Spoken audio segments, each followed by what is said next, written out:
you know, my expectations of finding somebody down here are low, but we're going to put forth 100% effort, and we have some great people coming that's got some cadaver dogs.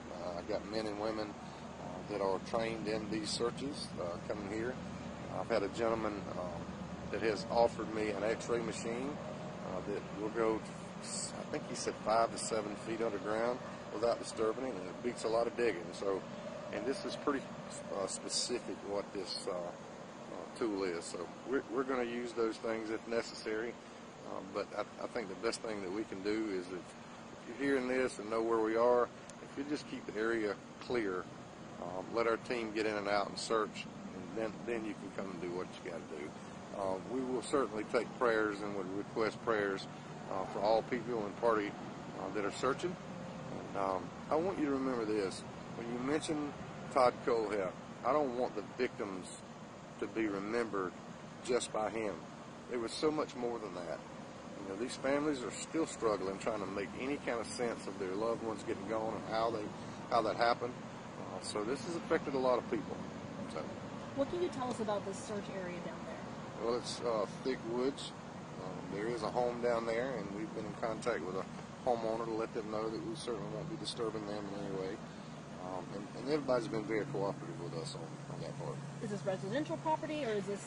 No, it's very wooded. I think a lot of people hunt down here. You know, it's that secluded in the area. And if you Google it on your map, you'll see it's just really thick vegetation. Mm-hmm. So I feel like we'll encounter snakes and all those kind of things, but we've prepared the best we can. What made what he said strong enough to actually go forward with doing a search like this and getting out here? Well, he gives some specifics on signs and locations. And I don't have the luxury of not going to search. You know, I just don't. I don't have that luxury, because if we have 2 people down here that have been here since 93, I guess, or 03, I have to go look. You know, I just have to. I owe it to the people. I have to speak for the victims, even though they can't speak. I have to be their voice. I'm going to do the best I can. 2003, is that when he said it was around that time? Something around in that area, but, you know, he's been pretty elusive on some of the times and the things, so we will see. You said your expectations of finding something are low. Why do you feel that way? Well, we haven't been able to corroborate any missing persons around the time frames. I mean, we went back a few years even before that to make sure that, you know, he didn't mistake the times. We just haven't been able to corroborate a lot of his story. That's why. Do you have any information about the alleged victims, about who they might be, or any kind of identity? I don't, and that's another reason why, you know, the expectations are low, but we're going to give it 100% effort anyway, you know, to make sure. And he's not being brought to the scene? No. Have you done any searches like this before on things that he said he's done? Well, the only time that we've done it was over on his property when all the big case broke.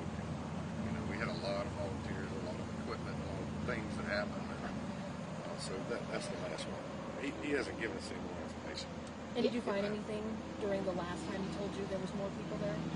Well, when we broke the case, we found 3 dead bodies on that property, yeah. And that was the last time that he said? Yeah, that was his property over off of Highway 101, yes, ma'am. And this tip, it's not coming directly from him. You guys got a tip and then went to him with it? We did go to him with it. He didn't want to talk to us, but he's talking to someone else. And you know, when they give me the information, I'm obligated to go look at it. So you guys don't, like, check in with him at the prison? Hey, do you have any new information? It's not that relevant for me to check in with him. You know, he is a serial killer. I don't wish anything bad on him. I prayed with him, and I meant what I prayed with him about. But, I mean, it's got to get to a point to where you either give us some specifics where some people may be buried or serve your time. So I'm at the point now, I'm not putting these families through this anymore unless I get some specifics, and that's it. How reliable is this source? How close is he to Kohlhepp? I don't know. I don't know. The first person that called me yesterday has never lied to me or told me anything like that, so I want to make sure that you know, I show this person respect and make sure that we go and search anyway. Is it a person outside of the prison? Yes. So it wasn't a matter of Kohlhepp just randomly deciding to come forward with new information to you guys now. It was a matter of him communicating with somebody else, and then that person he was communicating with came to you guys? Yeah, it's second or third party at best, but still, I'm in a position where I cannot not try to look. You know, I have to go look. If we have victims out here, which, you know, people are always asking me, do you think he has more victims? Yeah, I think he does, but until he tells us some specifics, now I can tell you, when we first arrested him, he told us about an Arizona death. Haven't been able to confirm that either or find anything to it, but it didn't stop us from checking. So, Do you know about how large of a search, seen acres? Do you know about how long you got, how big the area is that you're looking? I really don't. He said he didn't go very far off the roadway, you know, so that helps. But we will make it big enough to where, you know, if he was, I don't know, high, drunk, excited, I don't know, that we are sure that we've looked all the places we need to. So. What's his relationship to this area?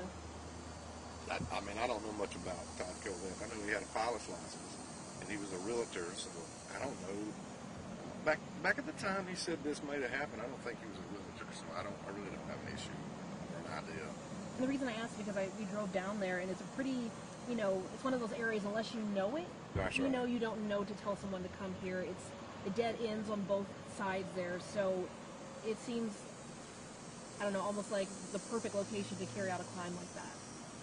I don't think the crime was carried out down there. I think that's just where the evidence was dumped, according to what I'm getting. So. Are there any other agencies assisting you, or is it the sheriff's office is the sole? Well, at this point, it's just us. We do have a, I can't remember the name of the team, and I'd like for you to brag on them. But they have cadaver dogs, and they volunteer. It's a nonprofit organization. And, you know, I know a lot of people love animals and, you know, for those kind of things. So when I give you the name, if you could please look them up. If you want to donate, that's a great organization to donate. They were just in Charleston yesterday, and they found a person that had been buried 5 feet under the ground over their cadaver dogs. And so they got some closure and got the case solidified for them. And I don't know much about that case, but they found the body. So it's not like they just come out and have dogs. And you know, they're very good at what they do. Do you know much about what the time frame is for a dog being effective in searching I after don't, certain? boss man. I mean, I did ask that question, and they said, look, they found people that has been buried years, and they didn't specify. So dogs are pretty special. And I know you might be limited in what you can release, but are there any more details that Kohlhepp gave to the second source, or that to you guys about? I'm pretty much giving you all that I got. You know, I'm pretty much giving it all to you. So How long do you plan to be out here for today? all that takes. I don't know. As you can tell, the bugs are killing us, and it's going to be hot today. So we're going to be methodical so our team doesn't get dehydrated, hurt, and anything. That's the main thing for me. I don't want the team to get in any trouble. So How many guys do you have out here? we had 20 as of yesterday, and we have more people on standby that's necessary. So.